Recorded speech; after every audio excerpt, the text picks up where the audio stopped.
All right, guys, it's Mr. Grable. We're going to be going through the first half of this Chapter 5 test review.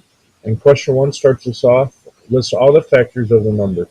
So factors, we know that factors, when we multiply them, it makes the product. So we're going to find the factors for 14. We always start with 1 and 14. And be sure that you are connecting them. Remember, this is something new for us. Now, 2, how many 2's fit into 14? Well, 7. 2 fits into 7. How about 3? 3, 6, 9, 12, 15. Nope. How about 4? 4 times 3 is 12. 4 times 4 is 16, so no. It's definitely not 5. Can't be 6. So we're back to 7. That means we're done. So our factors for 14 are 1, 2, 7, and 14. Number 2. Select the numbers that have a factor of 5. Mark all that apply. So factors of 5, in the ones place, if we have a two-digit number, let's say 37, if it's a factor of 5, you're either going to have a 5 or a 0 in the ones place. So it would be 15, because 5 times 3. How about 3? Well, 3 times 5 is 15, but it's a factor of 5. 5 times 1 is 5. 5 times 0 is 0, so it can't be B. How about 45? Well, yes, because 5 times 9.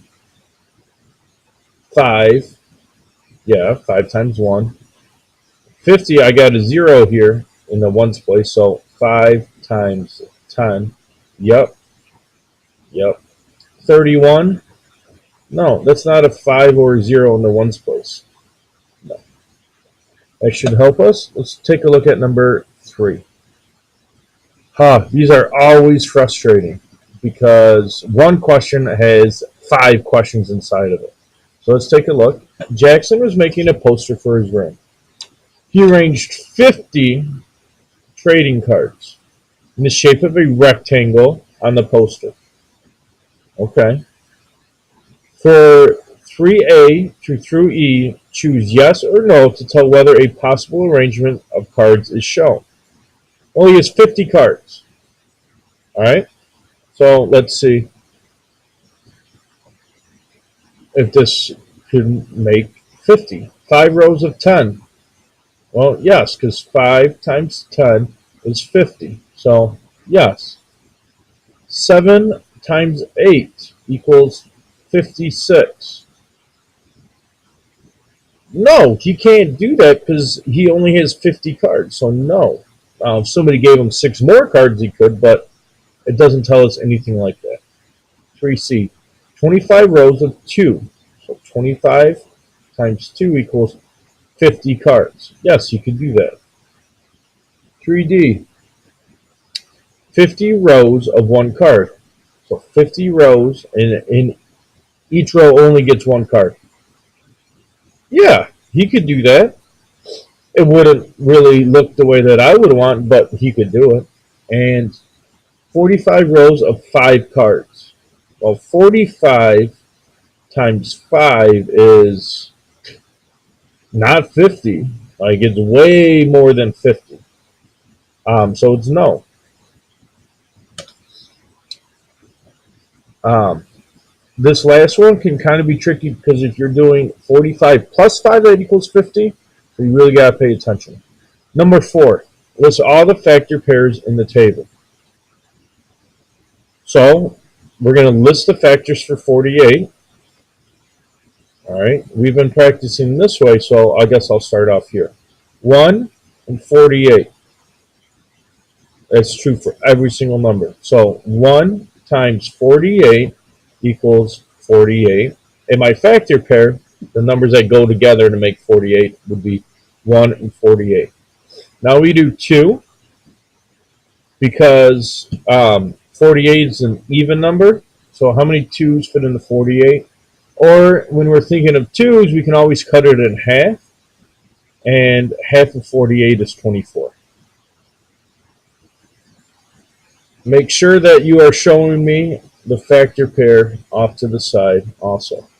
So 2 and 24. Those are factor pairs.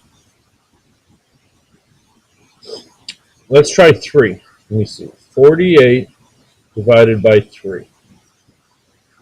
Since this isn't really on my chart, and I don't feel like counting by 3's all the way up to 48, let's see. Can 3 fit into 4? Yep, it can one time. Minus 3. 1, bring down that 8. Can 3 fit into 18? Yeah, 6 times, because 3 times 6 is 18. So 3 times 16 equals 48. This is kind of tough for a lot of us. So make sure that you are being a hard worker, not being lazy, and solving it. I mean, just do the division. When there's no remainder, you're good. It fits into it evenly. Let's see if, so 1, 2, 3, those all fit into it. Let's try 4. 48 divided by 4. Well, 4 fits into 4 tens one time, or 1 10. Minus 4. 0, bring down the 8. How many 4's fit into 8? 2. I don't have any left over, so I'm good. So 4 and 12 make 48. They're factors. My factor pair here is 4 and 12. Let's try 5. How about 5? 5 fit into 48 evenly. Well, 5 times 9 is 45. And I have 3 remaining, so no, 5 is not. How about 6? Well, 6 times 8 is 48. So 6 and 8 are my other 2 factors. And they are factor pairs. Let's go on to question 5. Classify the numbers. Some numbers may belong in more than one box. All right. So this is definitely a tough problem. And what we're going to want to do is, I guess, kind of start off with the easiest types of problems. Well, actually, you know what? I think that the best way to do this is to find the factors of 54. Find the factors of 72. Find the factors of 84. Find the factors of 90. And find the factors of 96. There's not, we could use some rules to solve this, but a lot of us are struggling with those rules. So I will just find the factors, and the adult in the room can definitely help you with this. Let's take a look at number 6. Number 6 is a story problem. And in this story problem, James works in a flower shop. He will put 36 tulips in a vase for a wedding. He must use the same number of tulips in each vase. The number of tulips in each vase must be greater than 1 and less than 10. How many tulips could be in each vase? All right. So in this problem, it wants you to figure out the different combinations of 36 tulips. So we can start off with 1 and 36. Those are factors. 2. How many 2's fit into 36? Or what's half of 36? Well, we can figure that out. 1 minus 2. 16, and then 8. So 2 and 18 are factors. How about 3? How many 3's fit into 36? Well, 12. How about 4? How many 4's fit into 36? 9. About 5? No. About 6? Oh yeah, because 6 times 6 is 36. So my factors for 36 are 1, 2, 3, 4, 6, 9, 12, 18, 36. It wants to know how many tulips could be in each vase, but we kind of have this range here. So greater than 1 and less than 10. So it can't be 1 because 1 is not greater than 1. 1 is 1. So it's not 1. Um, Less than 10, not less than 10. 18, not less than 10. 12, not less than 10. So it could be any of these numbers. It's greater than 1, but less than 10. Greater than 1, less than 10. Greater than 1, less than 10, and so on. So it could be 2. You could put 2 tulips in each vase, 3 tulips in each vase, 4 tulips in each vase, 6 tulips in each vase, or 9 tulips in each vase. Number 7. So for this problem, you need to find the factors for 64, for 32, and 24. So find all those factors, and then you are going to circle the factors that each one have in common. All right, just as a hint, there's 4 correct. You're going to bubble in 4 of these answer choices.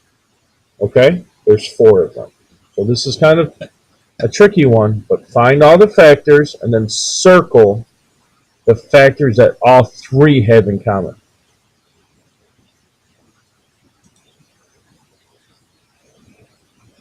Number 8 is very similar to problem 7.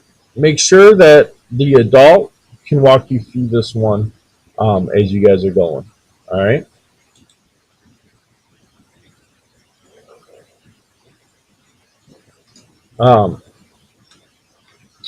And I'm going to stop you here at number 9. Number 9 is definitely one that you got to pay attention to the words, and the adult should be able to help you with number 9 and number 10. All right. So I hope that this helped you, especially with those first couple of problems.